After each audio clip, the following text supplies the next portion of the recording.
Hey guys, Firum here, and today I'm going to be testing the Shelby GT350R in multiplayer in Asphalt 9. Now anyone who's followed my channel for a while knows that the Mustang is my favorite car of all time, and the Shelby GT350R is my very favorite variant. So needless to say, making this car purple makes this practically the best car in existence. For me, of course. So my tuning is 7777. That was the maximum I could upgrade this car when it was at 2 stars, which is what it was at when I recorded this video. I also had all imports possible at that rank, 6446 I think. So in this video is my 6th race journey to Platinum League in this car, and I found out that while it is not the best multiplayer car by any means, it is not as fast at its rank as, say, the Challenger. It still does pretty well if you're a skilled driver. By the way, the reason I was able to now 3-star this car is because I bought 4 times of the 5 times blueprints in the shop for 300,000 apiece, meaning I spent 1.2 million credits on this car. Yeah. It may sound a bit crazy to anybody who's not a Mustang lover, which I assume is a lot of you, but those who are Mustang lovers will probably understand. I have wanted this car in Asphalt 8 for so long, and now that I finally get it in Asphalt 9, I'm just throwing everything at it that I can. May not be the wisest decision, but it sure makes me happy. And I am so glad that you can change the color of pretty much any car in Asphalt 9, because you know me, I'm gonna make all my cars purple when I can. So also know something you may notice about this video, it is in 1080p 60 FPS. It is my first video of that quality, so I'd like to ask you guys, what do you think of it? I plan to do all my upcoming Asphalt 9 videos in 1080p 60 FPS because my new laptop can handle it without a problem, and so I can just give you guys some even better quality content. Speaking of content, I am approaching 10,000 subscribers, only maybe 150 or so away as of me recording this. I will be doing an FAQ, frequently asked questions, as well as a My YouTube story sometime around that time. The FAQ will be mainly stuff like, what's my computer? What's my outro music? Intro music? Will I ever do a face reveal? Stuff like that. But if you would like some specific question answered, post it in the comments below, and if a comment question gets enough likes, I may answer it in that video. Alright, so in this race, we faced people that were slightly lower, but one of them was a Challenger SRT8, which is a very OP multiplayer car, and we did beat them by quite a lot. So this car is definitely not horrible. One thing I really like about it is it drifts and turns quite well, better definitely than the Challenger, and I think it accelerates faster too. So at the beginning of this race, I have some little battles with some of the cars like that 911 there, and then someone comes up and bumps me from behind, and yeah, I pretty much get bullied at the beginning of this race. But don't worry guys, we're gonna bring it back. So when this car is at max, I believe it is the second best D-Class car on a lot of tracks, second to the Challenger Hemi, which, by the way, I have at 2 stars now. Who knows, maybe I'll make a multiplayer video about it sometime. But yeah, the Shelby, I believe, is only king at max on Rome.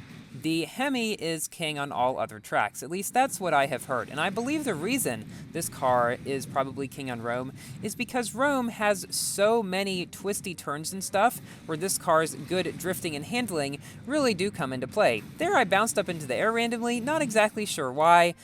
Yeah, Asphalt 9 physics are not entirely realistic, as you may be able to tell. So even if this were not my favorite car in existence, which it is, I still would enjoy driving it because it really does drive quite well. I enjoy driving it more than, say, the Challenger, just because, well, it handles better and all that. So we've come in first with the second place car not too far behind. Now, for some reason, I didn't wait to check what they were.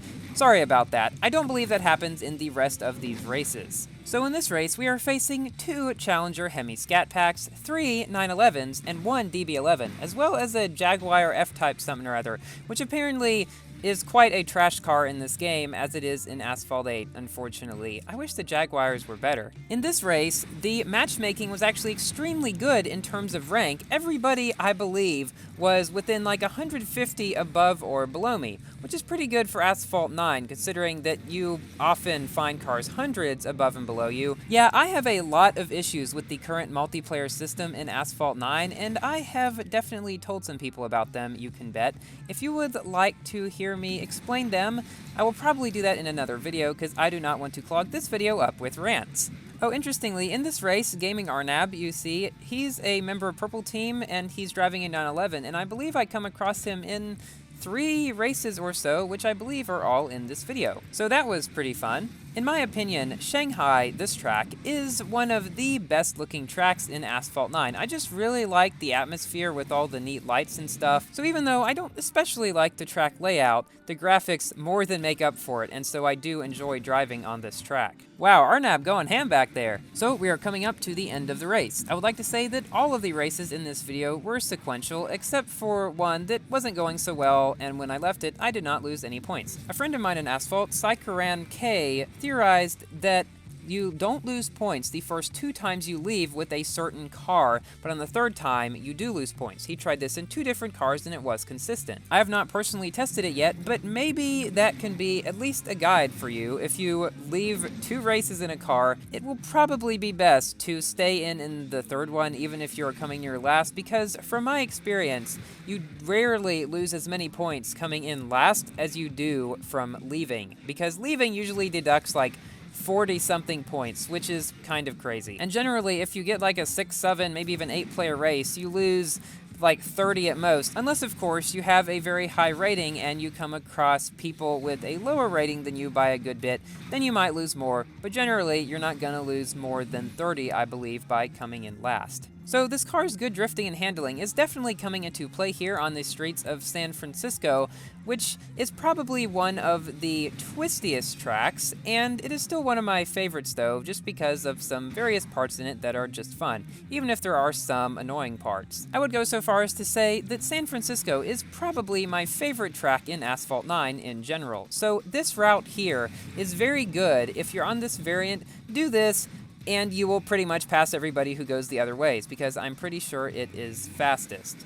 Because if you don't, you really will not get enough nitro to shockwave after that turn, and thus be left with a quite low speed after it. So yeah, you've really got to plan a bit more in Asphalt 9 than you do in Asphalt 8, mainly so that you can have nitro a certain amount at specific parts in the track so you can shockwave out of big turns, and stuff like that. You just got to be careful with the nitro. So here we faced Gaming Arnab again in his 911, I believe it was, and we also beat 2 Aston Martin DB11s, which I believe are fairly good multiplayer cars.